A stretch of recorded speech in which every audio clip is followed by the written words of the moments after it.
الحمد لله رب العالمين والصلاة والسلام على سيد المرسلين أما بعد فأعوذ بالله من الشيطان الرجيم بسم الله الرحمن الرحيم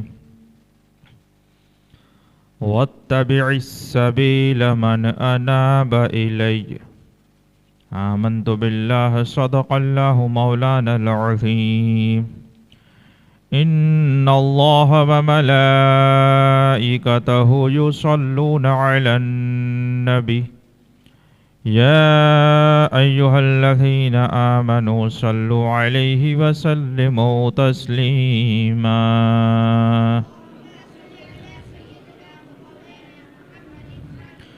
اللهم صل على سيدنا ومولانا محمد معدن الجود والكرم وآله وبارك وسلم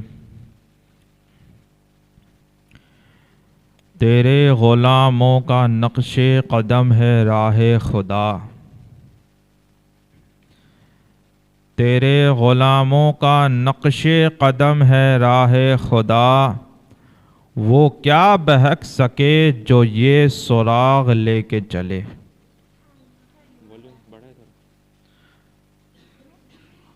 امام عشق و محبت اعلیٰ حضرت بارگاہ رسالت میں عرض کرتے ہیں، یا رسول اللہ، تیرے غلاموں کا نقش قدم، یا رسول اللہ، جس راستے سے آپ کے غلام گزر گئے ان کا جو نقش قدم ہے، ان کے قدموں کا جو نشان ہے وہ راہ خدا ہے، خدا کی راہ ہے۔ اس نشان کی پیروی کرتے کرتے کوئی چلے گا تو وہ بھی اللہ تک پہنچ جائے گا۔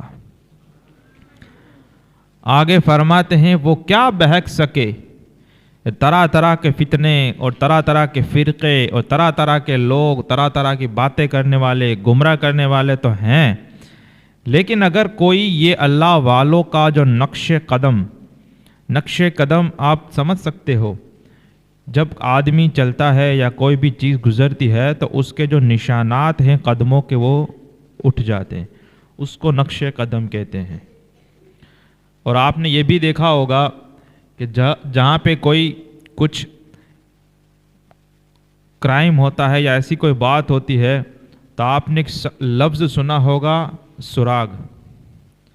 یہ سراغ کیا ہوتا ہے کہ اس سے وہ نشانیاں ملتی ہے کہ یہ یہاں سے گزرا تھا، یہاں پہ آیا تھا، یہاں پہ چھوا تھا، یہاں سے یہ ہوا تھا، تو پھر اس طرح سے پھر وہ کڑیوں کو جوڑتے ہیں اور پھر اس سے نتیجہ نکالتے ہیں کہ یہ نہیں، یہ تھا، یہاں گیا تھا، وہاں رکا تھا، ایسا کچھ۔ یہ ہوتا ہے سراغ۔ اعلیٰ حضرت فرماتے ہیں، بارگاہ رسالت میں عرض کرتے ہیں کہ یا رسول اللہ، آپ کے جو غلام ہیں، آپ کی بارگاہ کے جو مقبول امتی ہیں، ان کا جو نقش قدم ہے یہ بھی اللہ تک پہنچانے والا ہے، یہ اللہ کا راستہ ہے، اور کتنے ہی فرقے اور کتنے ہی گمراہیاں کیوں نہ پھیل جائے، امام فرماتے ہیں کہ وہ کیا بہک سکے جو یہ سراغ لے کے چلے۔ یہ سراغ لے کر کسی کے پیچھے چلے گا، لیکن آج کل کے جو غیر مقلد اور کچھ ایسے لوگ ہیں وہ کہتے ہیں کہ نہیں ہم کسی کی نہیں مانتے، ہم تو صرف نبی کی مانتے۔ اب نبی کو اور یہ ولیوں کو یہ ایک بنانے وہ سمجھ رہے ہیں کہ یہ ماننے کا مطلب یہ ہوتا ہے کہ نبی کے مقابلے میں ماننا ہے۔ تو خیر وہ موضوع نہیں ہے، لیکن قرآن فرما رہا ہے، اللہ تعالیٰ فرماتا ہے وَاتَّبِعِ السَّبِيلَ مَنْ أَنَابَ إِلَيَّ، اللہ فرماتا ہے ان لوگوں کے راستے پہ چل جو مجھ تک رجوع لایا، جو مجھ تک پہنچا، جس نے میری بارگاہ میں رجوع کیا تو ان کے راستے پہ چل۔ اب یہ کیا ہوا؟ یہی اولیاء کرام کا راستہ ہوا، یہی مقبولان بارگاہ کا راستہ ہوا۔ اس سے یہ ہوتا ہے کہ قرآن نازل ہوا، قرآن کو سمجھانے کے لیے، سکھانے کے لیے، خود رسول پاک صلی اللہ علیہ وسلم نے زندگی گزار کے بتائی، پھر سنتیں بھی ہوئی۔ اب وقت بدلتا گیا، صحابہ کرام کا زمانہ اور وہ دور الگ تھا۔ خود رسول کریم صلی اللہ علیہ وسلم ظاہری زندگی میں جلوہ فرما تھے، اس کے بعد نئی نئی طرح کی چیزیں آنے لگی، نئی نئی طرح کی باتیں ہونے لگی۔ اس میں پھر کیسے صراط مستقیم پر رہنا اور کس طرح سے یہ دنیا کے فتنے سے، مال کی محبت سے اور طرح طرح کی گمراہیوں سے بچنا، یہ پھر اللہ والوں نے کر کے دکھایا۔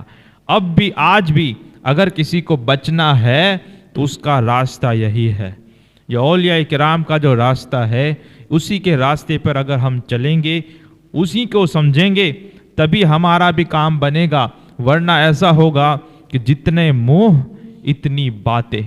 لوگ دین کی باتیں کرتے ہیں، ہر چوراہے پہ، محلے پر اور پان کے گلوں پر، پتہ نہیں ہر کوئی اپنی اپنی منمانی کی بات کرتا ہے۔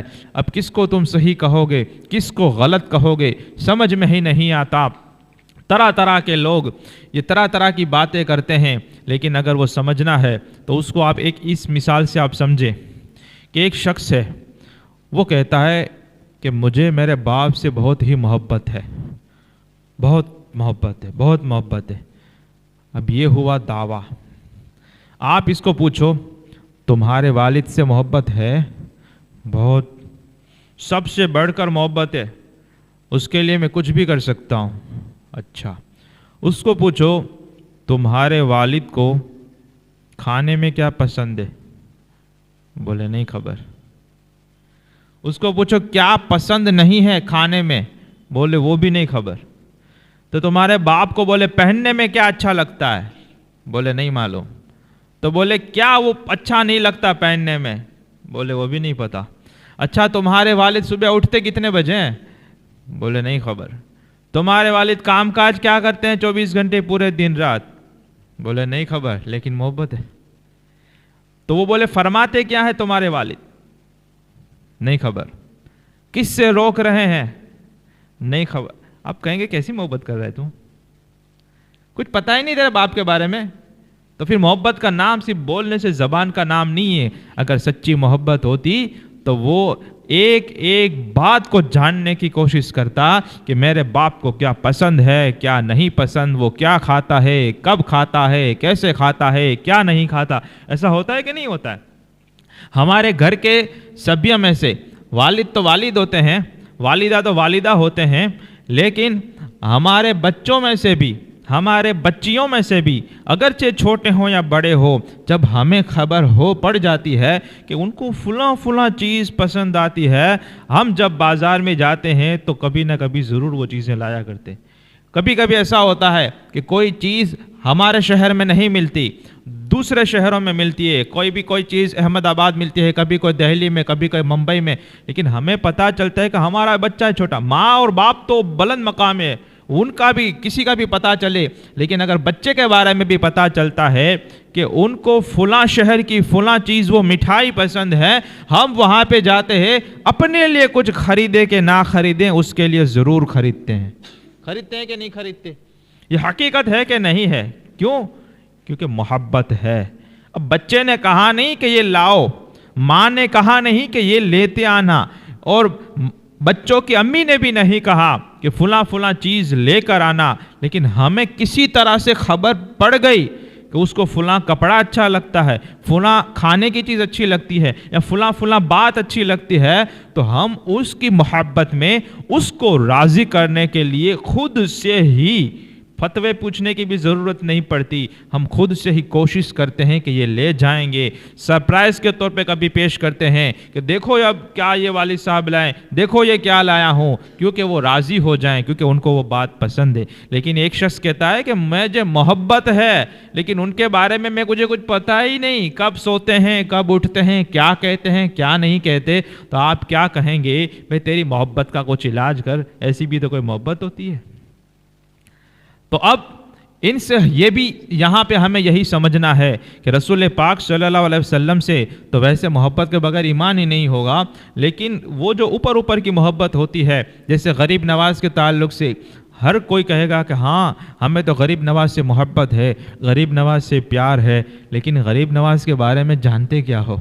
انہوں نے کیسی زندگی گزاری؟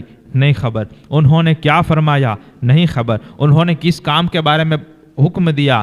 نہیں پتہ۔ ان کی کیسا رفتار رہی، کیسی گفتار رہی، کچھ بھی نہیں خبر، تو پھر محبت ہے کیسی؟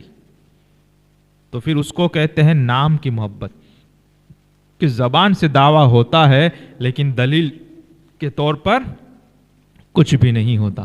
باتیں سمجھ میں آ گئی؟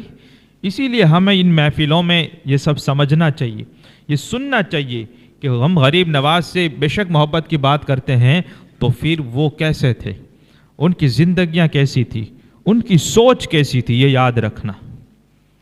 یہ سوچ جو ہے، کوئی بھی اگر کسی کے بھی آپ پیروی کریں گے تو اس کی سوچ اور اس کی آئیڈیالوجی کو فالو کرنا ضروری ہوتا ہے، سمجھے؟ اب دیکھیں، کل ہم یہاں تک بات سنے تھے کہ کس طرح سے ایک مجذوب ولی حضرت ابراہیم کندوزی رحمۃ اللہ علیہ تشریف لائے، اور حضرت معین الدین حسن رضی اللہ تعالیٰ عنہ اس وقت یہ باغ کے پانی پلا رہے تھے، وہ سب کر رہے تھے، آپ نے خدمت کی اور وہ سب ہم نے سنا۔ اور یہاں سے ہمیں یہ بھی سیکھنے کو ملا کہ جب اللہ والے کرم فرماتے ہیں تو دل میں دنیا کی محبت کو ڈالتے نہیں، یہ نکالتے ہیں۔ اور ایسی نکالی محبت، ایسی نکالی کہ آپ کے دل کی دنیا ہی بدل گئی، اور جب دل کی دنیا بدل گئی، کیفیت بدل گئی، تو آپ نے کیا کیا؟ اپنا جو بھی دنیا کا سامان تھا، باغ تھا، پنچکی تھی جو آپ کو وراثت میں ملی تھی، سب کو بیچ دیا، اور جو بھی اس کا قیمت آئی، جو بھی اس کا پیسہ اور وہ سب ملا، وہ سب فقراء اور مساکین میں کے پیچھے خرچ کر دیا۔ اب سامان بھی گیا، مال بھی گیا، دے دیا۔ اب پھر کیا کیا؟ تو اولیاء کرام جو بھی گزرے بڑے بڑے، حضور غوث پاک لے لیں، حضور غریب نواز لے لیں، یا جو بھی جس کو بھی آپ پہچانتے ہو کہ بڑے ولی تھے، ایسے تھے، ویسے تھے، ان کی زندگی میں کچھ چیزیں بہت کامن ہوتی ہیں۔ جیسے کل ایک پیش کیا تھا کہ وہ بچپن میں دوسرے بچوں کے ساتھ کھیلا نہیں کرتے تھے، ان کے کھیل کود میں ان کا وہ دل نہیں لگتا تھا، پہلے سے ہی دور رہتے ہیں ایسے لوگ۔ اسی طرح سے ایک اور کامن بات ہوتی ہے کہ سب سے پہلا جو کام یہ کرتے ہیں اس راستے میں اللہ تک پہنچنے کے لیے، وہ ہوتا ہے ظاہری علم کو حاصل کرنا، جس کو آپ شریعت کا علم کہہ سکتے ہو۔ ظاہری علم جو ہوتا ہے، جیسے ہم مسائل روز سیکھتے ہیں، قرآن پڑھنا دیکھ کر مسائل سیکھنا، حدیث ہے، تفسیر ہے، فقہ ہے، یہ سب ظاہری علم میں آتا ہے۔ سب سے پہلا یہ کام کرتے ہیں، پھر اس علم میں سے جو ان کو سیکھنے کو ملتا ہے، دوسرا کام ہوتا ہے اس پر عمل کرتے ہیں سختی سے۔ وہ ڈھیلا پوچا اور لولم لول نہیں کہ کبھی کیا کبھی چھوڑ دیا، ہوا تو ٹھیک، نہ ہوا تو بھی ٹھیک، اس طرح سے نہیں، زبردست عمل کرتے ہیں۔ اور پھر تیسرا اسٹیپ ان کا ہوتا ہے کہ یہ ظاہری علم کے بعد پھر یہ باطنی علم کی طرف آتے ہیں۔ پھر سینے کا وہ روحانیت کا جو علم ہوتا ہے، باطن کا اندر کا جو ہوتا ہے، جو سینوں سے سینوں میں چلا آتا ہے، جو صوفیہ اور ولیوں کے پاس ہوتا ہے، وہ علم حاصل کرتے ہیں اور پھر اللہ تک پہنچتے ہیں۔ سمجھے؟ یہ عام طور پر یہی صورت پائی جاتی ہے۔ اب کوئی ہوتا ہے کہ کچھ وقت میں ہی طے کر لیتا ہے، کوئی ہوتا ہے کہ پوری پوری زندگی نکل جاتی ہے، کسی کے کچھ مہینے لگتے ہیں، کسی کو ایک نظر میں یہ سب ہو جاتا ہے۔ بہرحال اللہ تعالیٰ کی شان ہے، جس کو جیسے چاہتا ہے اپنے پاس بلاتا ہے، اپنے تک پہنچا دیتا ہے۔ فرماتا ہے من جاہدوا فینا لنہدینہم سبلنا، اللہ فرماتا ہے جو ہماری راہ میں کوشش کرتے ہیں، ہم ضرور ان کو اپنا راستے دکھا دیتے ہیں۔ یہ پھر کوشش کرتے ہیں، جاہدو، مجاہدہ کرتے ہیں، محنت کرتے ہیں اللہ تک پہنچنے کے لیے، اللہ کو راضی کرنے کے لیے، اور جب کوشش میں لگ جاتے ہیں، محنت میں لگ جاتے ہیں، اللہ کی بس رضا ان کو چاہیے ہوتی ہے، اللہ تک پہنچنا ہوتا ہے، تو اللہ فرماتے ہیں لنہدینہم، ہم ضرور بالضرور، لنہدینہم سبلنا، ہم ضرور بالضرور اس کو ہمارے راستے دکھا دیتے ہیں، پھر ہم تک ان کو پہنچا دیا جاتا ہے، پھر ان کو ہمارے بارگاہ تک رسائی پھر ہو جاتی ہے۔ تو یہاں پہ بھی یہی ہوا کہ جب آپ نے حضور غریب نواز کو یہ حاصل ہوا اور دنیا کی محبت ان کے دل سے نکل گئی، مال کی محبت نکل گئی، اور ویسے بھی ایسے جو لوگ ہوتے ہیں ان کے بچپن سے ہی ایسی چیزیں تو پھر ظاہر ہوتی ہی ہیں، بس اس میں تھوڑا وہ رنگ چڑھنا باقی ہوتا ہے، ورنہ وہ پہلے سے ہی وہ تو انداز تو دکھائی رہا ہوتا ہے کہ یہ کہاں بات جائے گی۔ جیسے ہم نے کل سنا کہ کس طرح سے وہ بچپن میں ہی وہ غریب نوازی کیا کرتے اور دوسروں کو خوش کرنے کی اور دوسروں پر اپنا مال نچھاور کرنے کی اس میں وہ لگے رہتے تھے۔ آپ نے کیا کیا؟ وہ بچپن میں گھر میں تعلیم تھی، لیکن پھر بھی آپ گئے سمرقند کی طرف، وہاں پہ جا کر علم دین حاصل کیا۔ جیسے ہمارے یہاں دارالعلوم میں جا کے لوگ پڑھتے ہیں، اسی طرح سے اس زمانے میں سمرقند، اور پھر سمرقند سے وہاں پہ آپ چلے گئے بخارا۔ سمرقند اور بخارا میں آپ نے یہ فقہ کا، حدیث کا، تفسیر کا، علم کلام کا، عقائد کا وہ سب علم حاصل کیا۔ سمجھے؟ اب یہاں پہ یہ بھی سمجھ میں آیا کہ یہ کچھ لوگوں کا یہ کہنا ہے کہ شریعت اور طریقت یہ دونوں الگ الگ چیزیں ہیں، اور ان کا کہنا ہے کہ یہ جو نمازیں، روزیں، داڑیاں اور یہ حلال اور حرام کی باتیں یہ تو مولانا لوگوں کا کام ہے، یہ تو مولویوں کا اور عالموں کا کام ہے، ہم فقیر ہیں، ہم کچھ بھی کریں ہم تو پہنچ گئے اللہ تک، ہمارے لیے سب جائز ہے، ہمارے لیے کچھ یہ نماز بابا آپ نماز نہیں پڑھتے؟ بولے نماز کیوں پڑھی جاتی ہے؟ بولے نماز تو اللہ تک پہنچنے کے لیے پڑھی جاتی ہے، یہ مولانا لوگوں کا کام ہے، ہم تو اللہ تک پہنچ گئے، ہمیں ضرورت ہی نہیں۔ تو ایسے لوگ بھی ہوتے ہیں۔ اب دیکھو، اب یہ تو ایک مدعا بن گیا، اب لوگ گمراہ ہو جائیں گے، صحیح ہے یا غلط ہے؟ آئیے غریب نواز کی بارگاہ میں، ان کی زندگی ہم سمجھتے ہیں، اور کوئی بتا سکتا ہے، کوئی کہہ سکتا ہے کہ ہندوستان میں حضور غریب نواز سے بھی بڑا ولی ہوں گے؟ یہ کتنے بڑے ولی ہیں، کتنے بڑے شہنشاہ ہیں، ولیوں کے سردار ہیں۔ بے شک ہندوستان میں بہت بڑے بڑے اولیاء کرام ہیں، لیکن غریب نواز کی تو بہت بڑی شان ہے۔ کیا شریعت و طریقت ان سے زیادہ یہ آج کا یہ سمجھے گا؟ جس کو ابھی اس کو بولے استنجا کیسے کرتے ہیں نہیں پتا، اس کو وضو کے غسل کے فرائض پتہ نہیں ہے، تبھی یہ ان لوگوں کو دھوکہ دینے کے لیے کہہ رہا ہے کہ یہ دونوں الگ الگ چیزیں ہیں۔ اگر تھوڑی سی بھی عقل ہوتی تو ہرگیز ایسی باتیں نہ کرتا۔ غریب نواز نے ظاہری علم حاصل کیا، یہ سب جیسے آج دارالعلوم میں جا کے پڑھتے ہیں، ویسے ماں باپ سے وہ گھر سے ہی سیکھا تھا، لیکن پھر ان کا کام الگ تھا، وہ سب کر رہے تھے، لیکن پھر یہ باقاعدہ طور پر یہ سب سیکھنے لگے، پھر یہ ظاہری علم حاصل کرنے کے بعد اس پر عمل کرنے لگے اور اس میں لگ گئے۔ پھر آپ نے کیا کیا؟ پھر جب یہ ظاہری علم تو حاصل ہو گیا، اب باطنی علم کی طرف چڑھے۔ باطنی علم کس کے پاس ہوتا ہے؟ یہ صوفیاء کے پاس ہوتا ہے، یہ اولیاء کے پاس ہوتا ہے، یہ فقیروں اور درویشوں کے پاس ہوتا ہے۔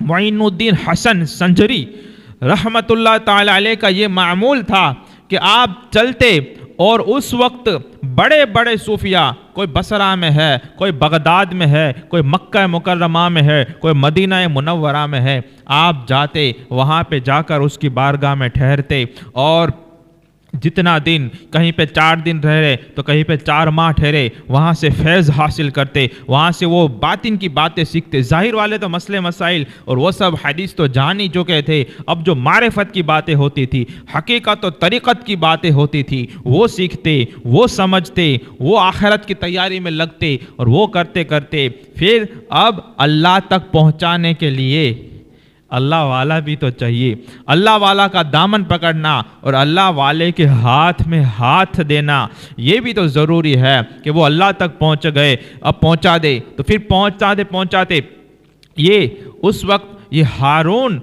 جو نیشاپور ایک شہر ہے، وہاں کا ایک قصبہ ہے ہارون، وہاں پر آپ پہنچے، اور وہاں پہ حضرت خواجہ، ایک مرد قلندر اور ایک فرد واحد کا ایک شہرہ تھا، بہت ہی زیادہ شہرت تھی، وہ تھا حضرت خواجہ عثمان ہارونی رضی اللہ تعالی عنہ۔ غریب نواز ان کی بارگاہ میں پہنچے۔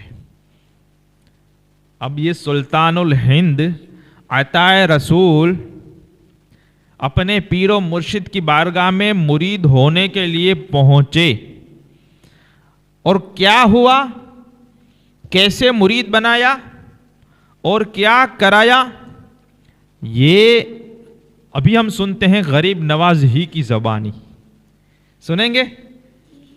غریب نواز خود فرما رہے ہیں، وہی ہم سنیں گے انشاءاللہ. اور ساتھ میں کمپیریزن کے لیے دوسرے جس کے بھی پاس اگر پیر بننا ہے، یہ پیر بنانا ہے کسی کو بھی، تو پھر اس بات کو آپ یاد رکھیں کہ پیر ہوتا کیسے ہے اور پیر ہوتا کیوں ہے. کیوں آج کل ایسے پیر ہیں، پیر تو نہیں ہوتے، بن جاتے ہیں. وہ اس سے جب مرید بنتا ہے تو وہ مرید کو کیا کہتے ہیں پتہ ہے؟ وہ کہتے ہیں میرا دامن پکڑ لیا نے، اب جنت واجب ہو گئی تم پر. بولے بابا کچھ آتا جاتا نہیں ہے، میرے کو پڑھا بھی نہیں ہے، ارے کوئی ضرورت نہیں ہے نماز کی، کچھ بھی نہیں، پکڑ لیا نے بابا کا دامن. اگر جب تک تیرے کو میں جنت میں نہیں لے جاؤں گا نے، میں بھی نہیں جاؤں گا. بلکہ کئی تو وہ ہوتے ہیں سرٹیفکیٹ دیتے ہیں لکھ کر، بولے تیرا نام دے میں سرٹیفکیٹ دیتا ہوں. قیامت کے دن اپنا میرا دامن پکڑ لیا نے، بس چھوڑنا مت. تو ایسے پیر ہیں، ان کو نماز، یہ لوگوں کو وہ کر دیتے ہیں نماز نہیں پڑھنے کی ضرورت ہی نہیں ہے. بابا تم بھی نماز نہیں، بولے میں بھی نہیں پڑھتا ہوں، میرے مریدوں کو بھی ضرورت نہیں ہے. ہم سب ایسی ایسی باتیں کرتے ہیں، بلکہ اس سے بھی ہلکی اور کیسی کیسی باتیں کرتے، اللہ بچائے. اب یہاں پہ غریب نواز کو دیکھیں کہ خود تو اتنے بڑے ہیں، سخی ہیں، اور یہ سب چھوڑ چھاڑ کر اللہ کی راہ میں نکلے ہیں اور اتنے بڑے عالم تو بن گئے. کل ہی میں نے کہا تھا اللہ کسی جاہل کو ولی نہیں بناتا. علم ظاہر حاصل کیا یعنی کیا ہوا؟ یہ عالم ہو گئے، یہ فاضل بن گئے. اب یہ جب اپنے خود فرماتے ہیں، تھوڑا ادب سے بات کرنی پڑے گی کیونکہ غریب نواز فرما رہے ہیں. درود شریف ایک مرتبہ پہلے تو پڑھ لیں آپ سب. اللہم صلی علی سیدنا و مولانا محمد معدن الجود والکرم وآلہ وبارک وسلم. فرماتے ہیں کہ میں مرد قلندر اور معرفت کے شہنشاہ اور عارفوں کے سردار حضرت خواجہ عثمان ہارونی رضی اللہ تعالیٰ عنہ کی بارگاہ میں حاضر ہوا.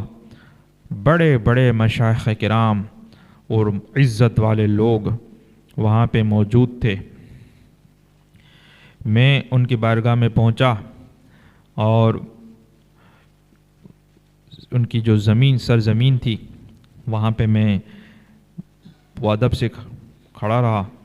آپ نے مجھے دیکھ کے فرمایا بیٹھ جا. غریب نواز فرماتے ہیں پیر و مرشد فرما رہے بیٹھ جا، میں بیٹھ گیا. پھر فرماتے ہیں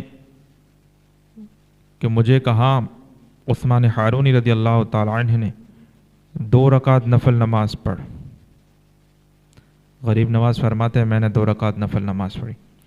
پھر فرمایا مجھے کہ قبلے کی طرف منہ کر کے بیٹھ جا. فرماتے ہیں میں قبلے کی جانب منہ کر کے بیٹھ گیا. پھر فرمانے لگے کہ مجھے کہا میرے پیر و مرشد نے قبلے کی طرف منہ کر کے بٹھا دیا اور کہتے ہیں سورہ بقرہ پڑھو. یہ سب سے لمبی سورت ہے، 40 رکوع ہیں، تقریباً 2.5 پارہ ہوتا ہے، 286 آیت ہیں، سب سے لمبی سورت ہے. شروع سے ہی جو آتی ہے سورہ بقرہ. فرماتے ہیں حضرت عثمان ہارونی نے فرمایا سورہ بقرہ پڑھو. حضرت غریب نواز فرماتے ہیں کہ میں نے پوری سورہ بقرہ پڑھی، اخلاص کے ساتھ، توجہ کے ساتھ پوری سورہ بقرہ پڑھی. فرماتے ہیں میرے پیر و مرشد نے کہا کہ 61 مرتبہ سبحان اللہ پڑھو. بولے میں نے بھی سبحان اللہ سبحان اللہ سبحان اللہ تسبیح پڑھی. جب میں پڑھ چکا تو کہتے ہیں کہ پیر و مرشد خود اٹھ کے میرے پاس آئے اور میرا ہاتھ پکڑا اور آسمان کی طرف نظر اٹھائی اور کہتے ہیں ہم نے تجھے اللہ تک پہنچا دیا. پھر ایک خاص ترکی وضع کی ایک ٹوپی مبارک 4 دیواری والی، وہ انہوں نے عثمان ہارونی کہتے ہیں کہ میرے سر پہ رکھی اور اپنی ایک گودری چادر اٹھا کے میرے اس میں مجھے پہنائی اور کہتے ہیں بیٹھ جا. میں بیٹھ گیا. پھر سے کہنے لگے 1000 مرتبہ سورہ اخلاص پڑھ. تو کہتے ہیں کہ میں نے 1000 مرتبہ سورہ اخلاص پڑھا. جب سورہ اخلاص یعنی قل هو اللہ احد 1000 مرتبہ پڑھا تو میں پڑھ چکا، تو کہنے لگے اوپر دیکھ، کہتے ہیں میں نے اوپر دیکھا تو حضرت عثمان ہارونی رضی اللہ تعالیٰ عنہ فرماتے ہیں کہاں تک دکھائی دیتا ہے، کہاں تک دکھائی دیتا ہے؟ غریب نواز فرمانے لگے مجھے عرش اعظم تک دکھائی دیتا ہے۔ فرمانے لگے نیچے دیکھ، بولے نیچے دیکھا، کہاں تک دکھائی دیتا ہے؟ کہا میں نے تحت الثری تک دکھائی دیتا ہے، یعنی کہ ساتوں زمین کے نیچے تک دکھائی دیتا ہے۔ بولے ٹھیک ہے۔ پھر فرمانے لگے کہ ہمارے خاندان میں دن اور رات کا یہی مجاہدہ ہوتا ہے، 8 پہر کا مجاہدہ ہوتا ہے، تم جاؤ اور پورے دن اور پوری رات یہ مجاہدہ کرو۔ کہتے ہیں کہ میں آیا اور پورے دن اور پوری رات عبادت میں اور اللہ کی اطاعت و فرما برداری میں اور یہ سب ذکر و فکر میں نے گزار دی۔ دوسرے دن پھر پیر و مرشد کی بارگاہ میں حاضر ہوا، بیٹھا، کہاں پیر و مرشد نے 1000 مرتبہ سورہ اخلاص پڑھو، قل هو اللہ احد 1000 مرتبہ پڑھو۔ فرماتے ہیں میں پڑھنے لگا، پڑھ چکا، جب میں نے پڑھ لیا تو حضرت سیدنا عثمان ہارونی رضی اللہ تعالی عنہ نے کہا اوپر دیکھو۔ میں نے جب اوپر دیکھا تو کہاں تک دکھائی دیتا ہے؟ میں نے کہا اب تو مجھے عرش اعظم سے بھی آگے کا نظر آنے لگا ہے، اور جو عظمت کا حجاب ہے وہاں تک مجھے نظر آنے لگا ہے۔ پیر و مرشد نے فرمایا تیرا کام بن گیا، تیرا کام ہو گیا۔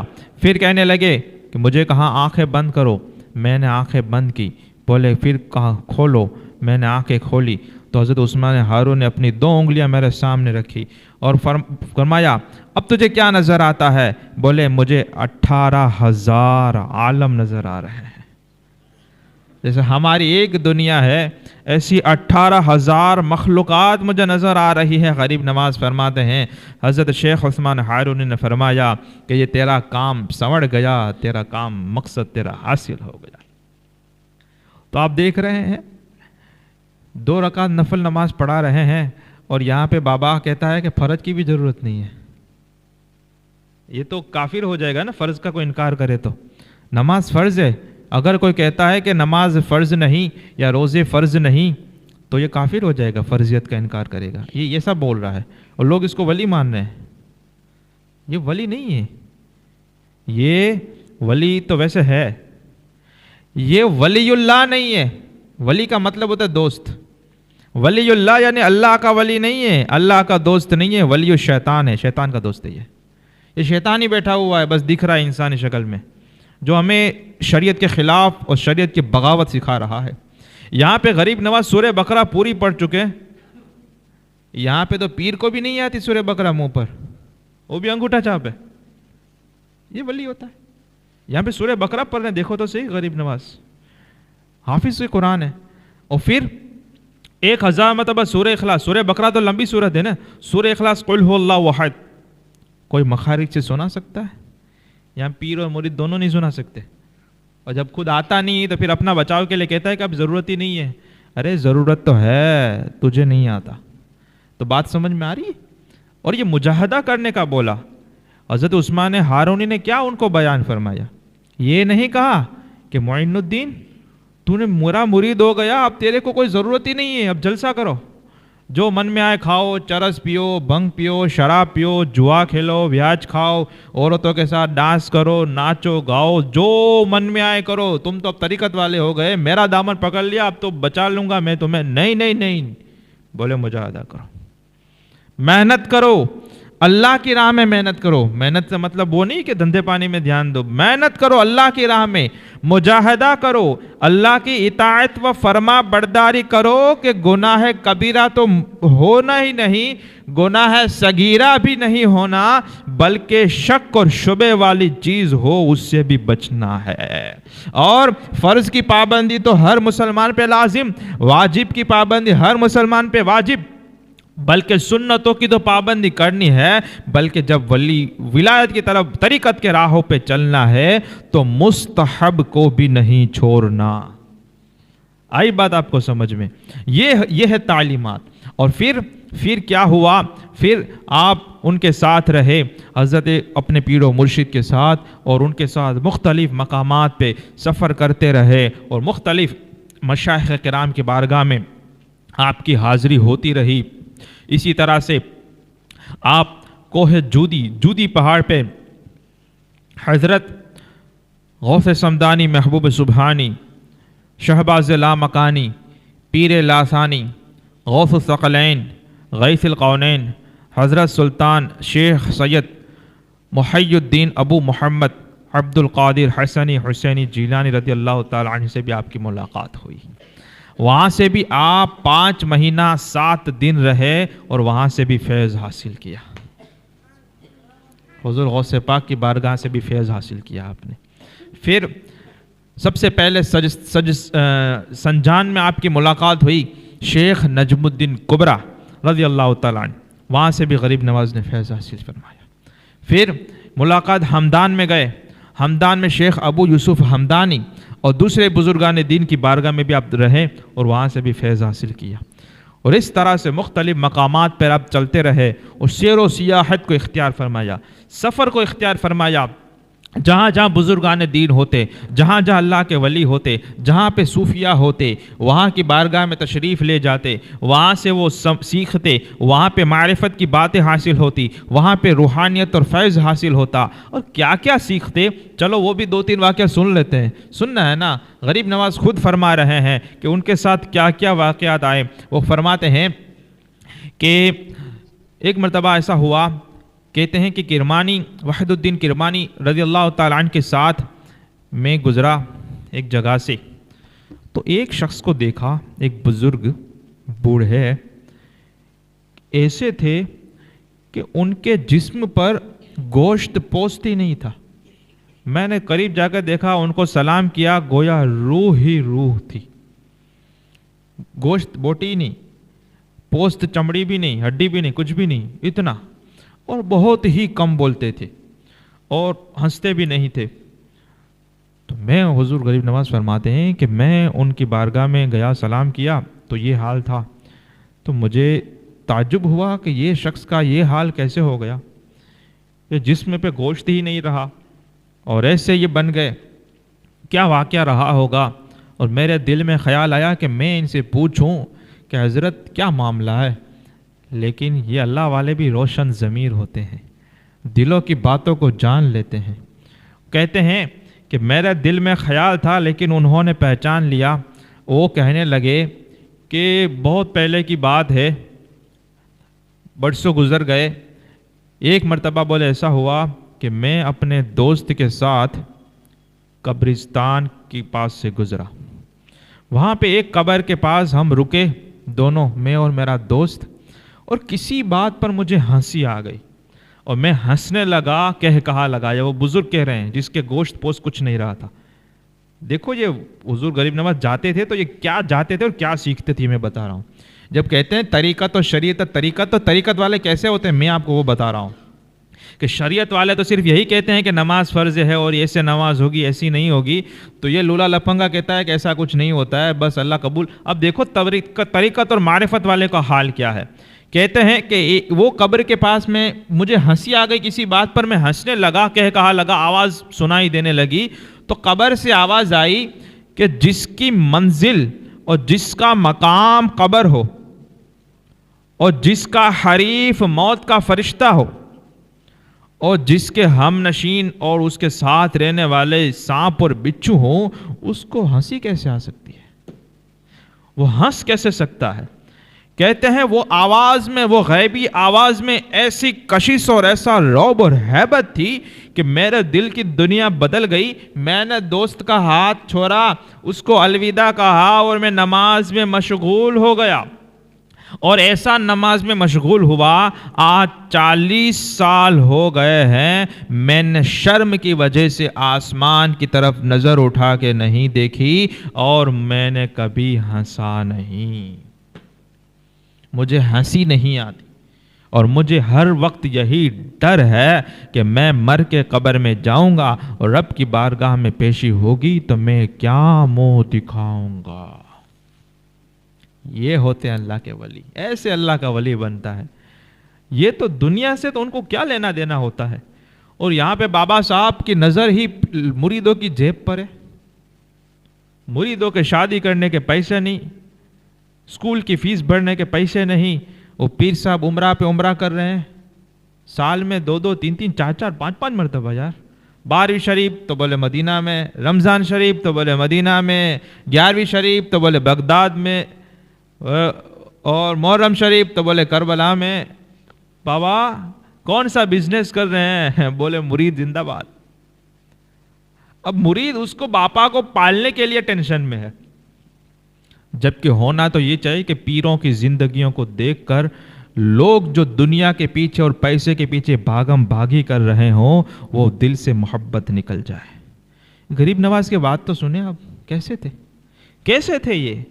اپنا خود باپ کی جو وراثت سے جو ملا ہوا تھا, شیخ غیاث الدین حسن رضی اللہ تعالیٰ کی وراثت میں جو باغ ملا ہے وہ بھی بیچ رہے ہیں, وہ بھی صدقہ و خیرات کر رہے ہیں, وہاں پہ جا کر علم حاصل کر رہے ہیں, یہاں پہ جا کر فقر اور درویشی اختیار کر رہے ہیں, اور پھر جس کے پاس جا رہے ہیں باتیں تو آپ سنیں کیسی باتیں کر رہے ہیں. یہ ہوتے ہیں, اللہ فرماتا ہے, ان لوگوں کا راستہ اختیار کر جو میری طرف آیا, میری طرف رجوع کیا. تو پیر بھی ایسے کو ہی بنانا ہے. حضرت عثمان ہارون نے ہاتھ پکڑ کے کیا کیا, کیا کہا؟ میں نے تجھے اللہ تک پہنچا دیا. تو پیر اصل میں ہوتا اسی لیے ہے, اللہ تک پہنچا ہے. اور اللہ تک پہنچنے کا ایک ہی راستہ ہے. کون سا راستہ ہے؟ بخدا خدا کا یہی ہے در, نہیں اور کوئی مفر مکر. جو وہاں سے ہو یہیں آ کے ہو, جو یہاں نہیں تو وہاں نہیں. تو پیر اصل میں وہی پیر ہے جو رسول پاک کے بارگاہ تک تمہیں پہنچائے. اور اس کا سب سے پہلا پگٹھیا اور سب سے پہلا سٹیپ یہ شریعت کی پابندی ہوتی ہے. جو پیر شریعت سے ہٹانے کی بات کرنے لگے اور شریعت کو سائیڈ میں رکھ کے بات کرنے لگے تو پھر یہ پیر مرشد نہیں ہے, یہ راہ دکھانے والا نہیں ہے, یہ تو گمراہ کرنے والا ہے. اور جو سچا مرشد ہوتا ہے, سچی راہ دکھانے والا ہوتا ہے, وہ وہی ہوتا ہے جو ہمارا ہاتھ پکڑ کر ہمارے گندے اور گنہگار وجود کو پاک اور صاف کر کے بارگاہ رسالت تک پہنچا دے. اور سب سے پہلی صفائی کے لیے وہ شریعت کی پابندی کا حکم دیتا ہے, وہ حرام کو چھوڑنے کا حکم دیتا ہے, وہ فرض اور واجب کی تاکید اور یہ بہت زبردست اس کی ترغیب دیتا ہے. یہ ہوتے ہیں اصل رہنما. ضروری نہیں کہ وہ پیر و مرشد کے تعلق سے بھی میں کہہ دوں کہ پیر و مرشد ایک تو وہ ہوتا ہے یہ طریقت والے پیر جو ہاتھ میں ہاتھ دے کر مرید بنتے ہیں, اور یہ تو پھر جس کو وہ سلوک کی راہ چلنا ہو ایسا پیر ہوتا ہے. ورنہ دوسرا پیر مرشد کون ہوتا ہے پتہ ہے آپ کو؟ جو سب کے لیے ضروری ہے. وہ مرید بننا تو سب کے لیے ضروری نہیں. جو ہاتھ میں ہاتھ دے کر جو آج کل جو ہم بنتے ہیں, بیعت تبرک جسے کہتے ہیں, بیعت برکت کہتے ہیں, اور یہ سلوک کی ہوتی ہے, طریقت کے لیے ہوتی ہے, وہ تو مرید بننا ضروری نہیں. لیکن جس کے تعلق سے آیا ہے کہ جس کا کوئی پیر نہیں اس کا پیر شیطان ہے, وہ پیر کون ہوتا ہے؟ وہ کس پیر کی بات ہو رہی ہے؟ وہ پیر وہ ہوتی ہے جو تمہیں شریعت کی بات سکھاتا ہے, جس کو عام بول چال میں عالم کہتے ہیں. اور جو شخص کسی بھی عالم کے پیچھے نہیں چلتا وہ شیطان کے پیچھے چل رہا ہے. یہ پیر و مرشد ہوتا ہے جو ہر کسی کے لیے ضروری ہے. تمہارے لیے بھی اور ہمارے لیے بھی کوئی نہ کوئی زندگی میں ایسا عالم بعمل معتبر مستند ہونا چاہیے کہ شریعت کا مسئلہ ہو, جائز ناجائز کی بات ہو, حلال حرام کا مسئلہ ہو, تو ہم اس سے پوچھ سکیں اور اس کے فتوے اور اس کے جو مسئلہ بیان کرے اس کے مطابق ہم زندگی گزار سکیں. اور کہے کہ میں تو کسی کو نہیں مانتا, تو گویا کہ پھر اپنے من میں آتا ہے کرتا ہے. من کیا ہے؟ یہ نفس ہے. تو وہ نفس کانی خواہشات کی پیروی کرتا ہے اور یہ شیطان کے پیچھے لگ جاتا ہے. تو یہ پیر و مرشد ضروری ہے. کون سے والا؟ یہ جو عالم ہو, جو ہمیں جو بھی مسئلہ پیش آئے, کسی بھی طرح کا تجارت کا مسئلہ, حلال حرام کا مسئلہ, جائز ناجائز کا مسئلہ, نکاح و طلاق کا مسئلہ, اور جو ہمیں وہ بتاتا ہے یہی ہمارا مرشد ہے, یہی ہمارا پیر ہے. اور وہ جو ہوتے ہیں جو ہاتھ میں ہاتھ دے کر بنتے ہیں, یہ پھر وہ سلوک اور مجاہدہ اور طریقت اور معرفت کے لیے ہوتا ہے، یہ پھر خاص پھر ہو جاتا ہے، لیکن عام طور پر لوگ یہی کر لیتے ہیں، لیکن برکت کے طور پر خیر ٹھیک ہے۔ اب یہاں پہ ایک دوسرا بیان فرما رہے ہیں حضور غریب نواز کہ ایک اور شیخ سے ملاقات ہوئی ہماری، ایک آخری بات کر کے اپنی بات مکمل کر لیتا ہوں، ویسے دو بات پیش کر دیتا ہوں، انشاءاللہ اچھا ہی ہوگا۔ ایک مرتبہ درود شریف پڑھ لیں، پتہ چلے سب، آواز نکالے تھوڑی۔ اللہم صلی علی سیدنا و مولانا محمد معدن الجود والکرم وآلہ وبارک وسلم۔ حضور غریب نواز جو خود فرما رہے ہیں وہ دو باتیں فرماتے ہیں۔ ایک شیخ سے ملاقات ہوئی، شیخ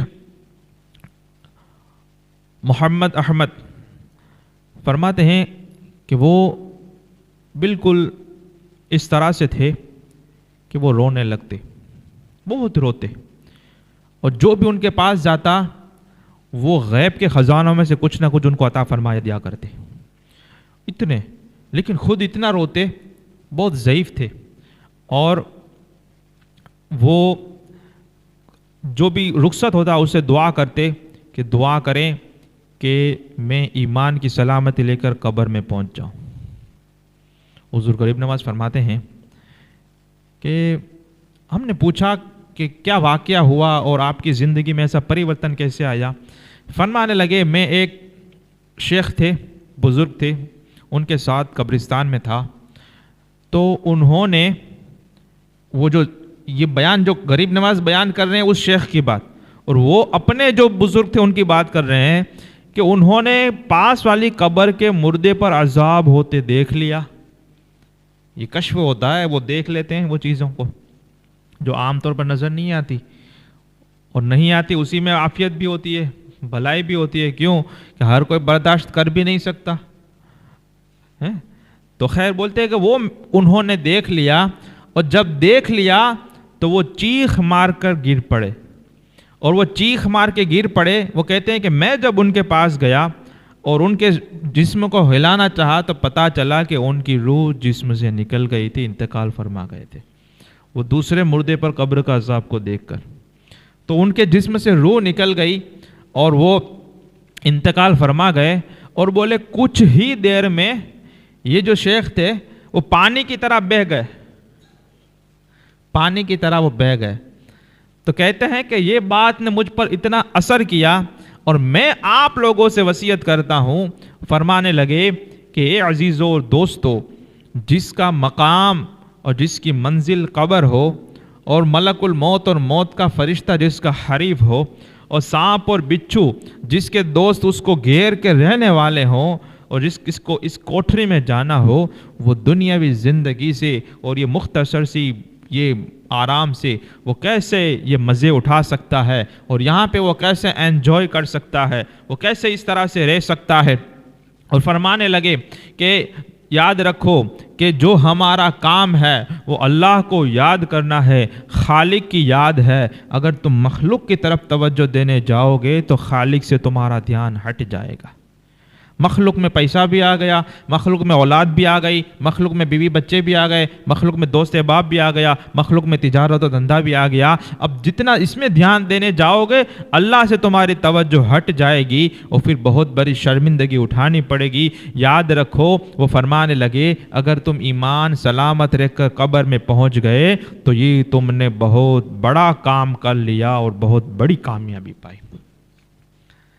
اور ایک بزرگ کے تعلق سے آخر میں غریب نواز فرماتے ہیں کہ ایک بزرگ کی بارگاہ میں جانا ہوا تو ان کا ایک پاؤں کٹا ہوا تھا، ایک پاؤں کٹا ہوا تھا، اور وہ عبادت میں مشغول، سلام کیا، عرض کیا، غار میں بیٹھے ہوئے، بولے حضرت یہ کیا واقعہ ہے، تمہارا قدم مبارک یہ کاٹا ہوا کیوں ہے؟ بولے میں تو اللہ کی عبادت کرتا تھا، ایک مرتبہ مجھے کچھ من ہوا، ایک خواہش ہوئی، اور اس کے لیے میں نے قدم بڑھایا تو غیب سے ایک آواز آئی، ایک ندا آئی کہ تو ہماری محبت کا دعویٰ کرتا ہے، اس کا یہی حال ہے کہ اپنی من کی خواہش پوری کرنے کے لیے قدم کو بڑھا رہا ہے، اپنی خواہش اور نفسانی خواہشات کو پوری کرنے کے لیے تو قدم کو بڑھا رہا ہے۔ بس اتنا ہی ہے دعویٰ، اتنا ہی ہے کہ دعویٰ کہتا ہے کہ اللہ کی محبت ہے، اللہ سے مجھے محبت ہے، اور تو قدم کیوں بڑھا رہا ہے؟ اپنے لیے۔ تو بولے مجھے اتنی شرم اور حیا آئی کہ میں نے اس قدم کو کاٹ کے پھینک دیا۔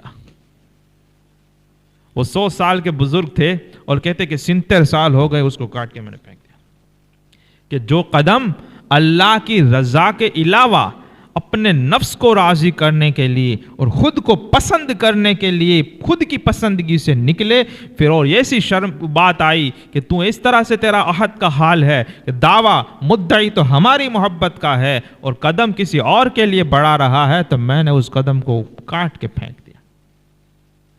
یہ ہوتے ہیں اللہ والے، یہ ہوتے ہیں صوفیاء کرام، یہ ہوتے ہیں اولیاء کرام، اور یہ حضور غریب نواز کی باتیں ہیں۔